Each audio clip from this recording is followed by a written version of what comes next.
Good morning, happy new year, happy new year. तर अशी झाली माझी नवीन वर्षाची सुरुवात. गोंगाट नाही तर अनुभव, श्रद्धा आणि समाधान केली.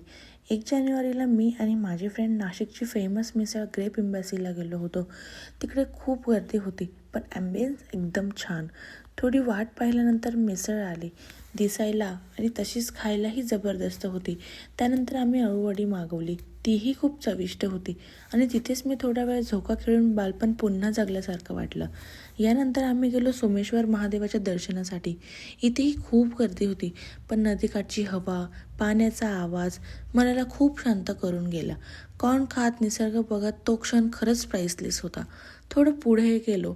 लिंबू पाणी, कच्ची चिंच आणि छोट्या छोट्या आनंदात दिवस अजून सुंदर होत गेला. आणि हो, नवीन वर्ष असो आणि कपालेश्वर महादेवाचं दर्शन नको अशक्यच. पालखी, आरती, महादेवाचे दर्शन, गर्दीसुद्धा एक वेगळी शांती मिळाली. थोडा वेळ गंगेजवळ बसून मनात फक्त एकच भावना होती, कृतज्ञता आणि नवीन वर्षाची सुंदर सुरुवात. हे नवीन वर्ष मी पार्टीने नाही तर श्रद्धा, सकारात्मकता आणि समाधानाने सुरू केली.